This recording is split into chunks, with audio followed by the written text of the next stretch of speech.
This is AI.R. Artists in Residence Broadcasting, coming to you once a week from New York City. All right. Hello, I'm John Cullum. And I'm Emily Frankel. This is Emily Frankel, my wife. And we are going to talk about... Adventures, you said. Venturing? Well, you're an interesting person to go on adventures with. Yeah. You know how to improvise a lot of things that are unexpected. Well, no. You can fix flat tires. Yeah. You can fix steering wheels. Yes. You can fix big splats of bird doo-doo on the wrong place.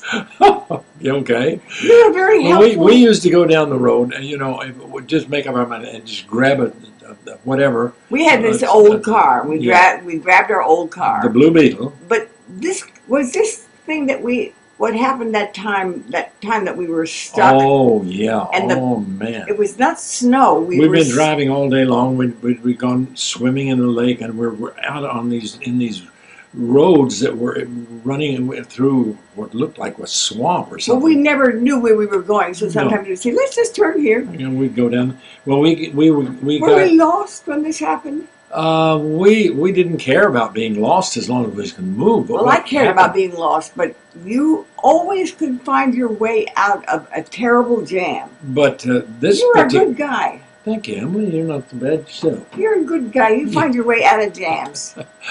But this particular one, Cullum, we were stuck in the sand. We got stuck in the sand. And I tried all the devices I could think of. And it was late. It was getting later. And we were afraid that darkness was going to come upon us. And I let the air out of the back tires because it was digging deeper and deeper and deeper, and I let the air out of the back tires to try to get traction. How did you know to do that? No, I was in the Army Transportation Corps. I was a company commander in Korea. So I knew that, but I didn't realize that was why you were so solid when it came to handling the car. No, that's not the reason. It was because I just made up these ideas, and I'd heard that anyway, that didn't work, and then I started putting whatever I could find, limbs and trash and stuff. Did we take paper and newspapers? We tried everything, and then finally, what I did was we had these rubber rafts that you could like little mattresses that we could use for floating in, or you could not the shoes. You aren't talking about the. No, we tried that. I put the flippers underneath. That helped, but then I took the mattresses and they were deflated, and I put them under and dug as much sand. Filled them up as close as I could to the tire. That was very scary. And then we eased and came back out over the mattress. It wasn't very good for the mattresses, but we managed to get out. John, I admire you. Well, thank goodness you do, because you had to spend an awful lot of time. Remember when there was a fire in this building? We had to go down the cherry pickers. Yeah, and you were solid. You were not nervous. No, you told JD what to do, you told me what to do, and we did it. Well, I forgot the dog. We had to go back. Oh, that's right. We forgot our dog, She'd gone in the closet, I guess.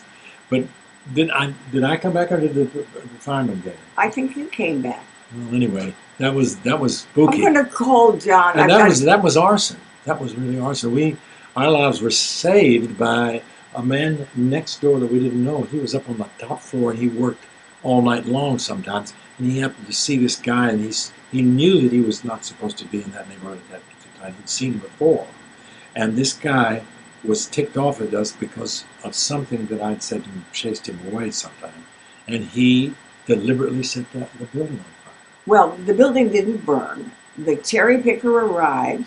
It was scary because the moment there was a fire and fire engines were here, the moment we were saved, the phone started ringing. I mean, at 4 a.m. the phone was ringing with people who knew about the fire who were trying to sell us their services as lawyers. Yes, I forgot about that. Yeah. New York is a scary place. Yes, it is. It's got every kind of possibility there. I'm glad that you were my life partner. Well, thank you, Em. You're feeling very sentimental today. Well, because I like you. Well, okay. I just think you're intelligent. Oh, am I? Also, I think you're handsome. I got to admit. I think you're in a great mood. Yeah, I am. Yeah, I am. So now you know that if the Cullums are in a jam, Yeah. the resourceful person is not me with my mile-a-minute mind. I talk a lot and all that stuff. And my silly sense of humor. It is John Frankel Cullum. Okay. Now I have to admit something here, though.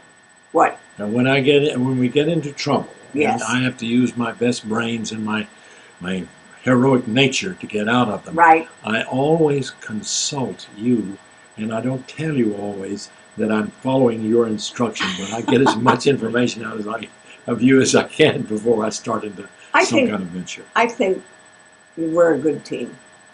I think so too, and I think we ought to say goodbye on that note. Okay. Goodbye.